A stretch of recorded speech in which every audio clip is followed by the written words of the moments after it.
घूमने फिरने का ज़्यादा मन करेगा, ऐसे विचार रहेंगे कि छोड़ो अपना कहीं इधर उधर जाते हैं आउटिंग पर, ऐसे व्यवहार यहाँ पर देखने को मिलेगा। तो आपको थोड़ा ध्यान रखना है। पर हाँ, उनके लिए अच्छा है जो ग्लैमर फिल्म लाइन आर्ट से जुड़े हुए हैं। नमस्कार दोस्तों, सभी मकर राशि का हार्दिक स्वागत व अभिनंदन करता हूँ। अगस्त 2025 में कैसा रहेगा आपके लिए ये पूरा का पूरा महीना, ये डिटेल जानकारी आज मैं आपको दूंगा। इसलिए हमारी वीडियो को पूरा सुने, अंत तक सुने। बहुत कुछ सीखने को और बहुत कुछ समझने को आपको मिलने वाला है। इसमें किसी प्रकार का किंतु परंतु और दो मत नहीं है। एस्ट्रोलॉजी एक प्रॉपर विज्ञान है, ग्रहों पर आधारित। और मकर राशि जो होती है वो रूल्ड बाय सैटर्न होती है।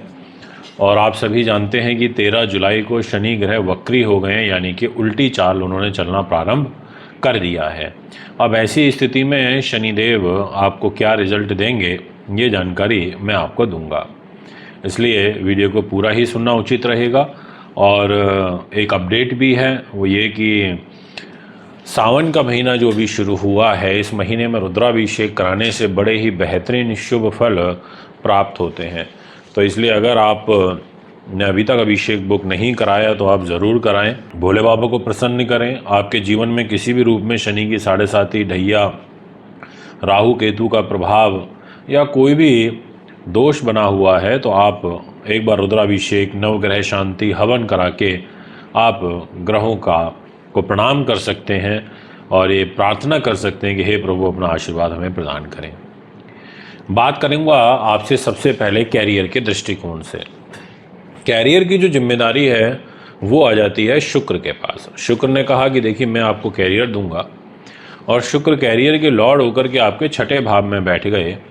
6th हाउस में शुक्र का बैठना, जुपिटर के साथ बैठना, वो कैरियर के लिए शुभ साइन नहीं है। यानी कि आपको दिक्कत देंगे, आपको तकलीफ देंगे। शुरुआती 20 दिन आपको बहुत अलर्ट, सावधान होकर के कार्य करने की आवश्यकता है। ये मैं आपको क्लियरली कहना चाहूँगा, क्योंकि शुक्र एक तो 6ठे भाव में चले गए, फिर वहाँ दूसरा ज्ञानी ग्रह गुरु पे बैठा हुआ है, तो वो रिजल्ट उतना अच्छा नहीं मिल पाएगा आपको। 20 तारीख को शुक्र का राशि परिवर्तन होगा और वो कर्क में आ जाएंगे, यानी कि 4 नंबर में।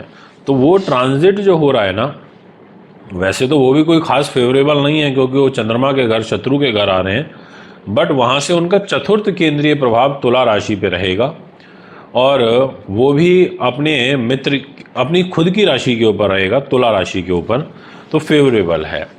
तो अगले 10 दिन जो 21 से लेके और 30 तारीख तक का समय रहेगा, इस टाइम पीरियड में आप कोई विशेष कार्य कर सकते हैं, कोई विशेष योजना बना करके आगे बढ़ सकते हैं। ये मैं आपसे कहना चाहता हूँ।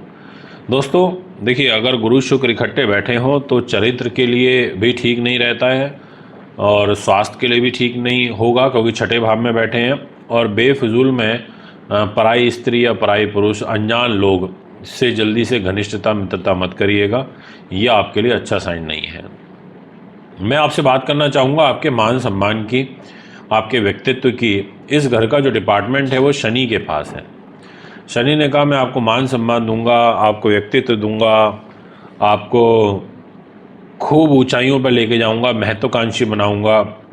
तो आप उच्च अभिलाषी तो रहोगे, महत्वाकांक्षी तो रहोगे। शनि आपके भाई बहनों के घर में बैठा है, रेट्रो हो गया है, तो उनके साथ भी तनाव, रिलेशनशिप में डिस्टर्बेंस, ये सब चीज़ें देगा। बट यहाँ पर शनिदेव आपको लंबी यात्राएं भी कराएगा।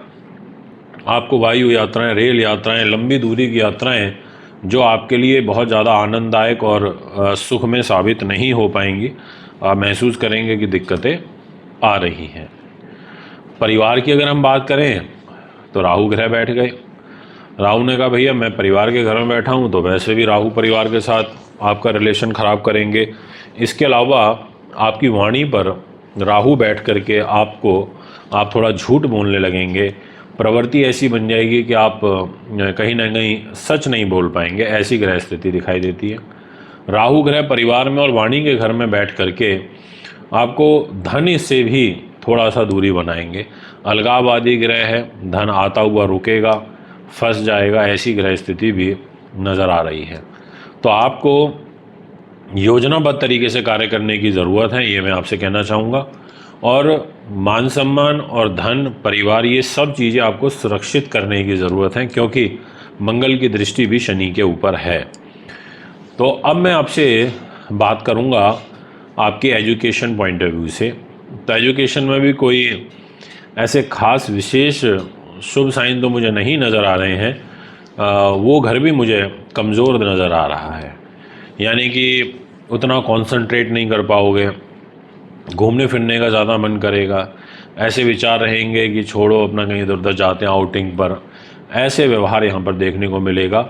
तो आपको थोड़ा ध्यान रखना है, पर हाँ उनके लिए अच्छा है जो ग्लैमर, फिल्म लाइन, आर्ट से जुड़े हुए हैं।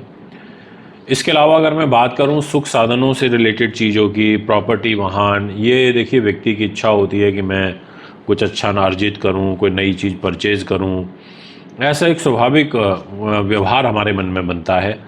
तो मंगल के पास डिपार्टमेंट है, भाग्य के घर में बैठे हुए हैं, बनवा तो देंगे काम, पर प्रयास ज़्यादा करना पड़ेगा, ऐसा आपकी ग्रह स्थिति कहती है। ये तो आपको मैं क्लियरली बोलूँगा कि आपको अधिक प्रयास करने के बाद सफलता प्राप्त होगी। इसके अलावा मंगल ग्रह आपकी डेस्टिनी के घर में बैठ करके, कन्या राशि में बैठ करके, आपके लिए एक तरीके से आप ऐसे समझ लीजिए कि अपनी राशि से छठे हो गए। तो आपको जिनके थ्रू आप बात करेंगे या जो भी मीडिएटर आपकी प्रॉपर्टी से रिलेटेड डील में होंगे, वही आपको तंग करेंगे, वही आपको परेशान करेंगे। अब मैं आपसे बात करूंगा कि अगर आप पॉलिटिकली कोई कार्य करना चाहते हैं तो अभी थोड़ा सा रुक जाइए, ग्रह चाल उस हिसाब से उपयोगी दिखाई नहीं पड़ती। हाँ, एक चीज़ ज़रूर बोलूँगा कि मदर की हेल्थ का ध्यान रखिएगा।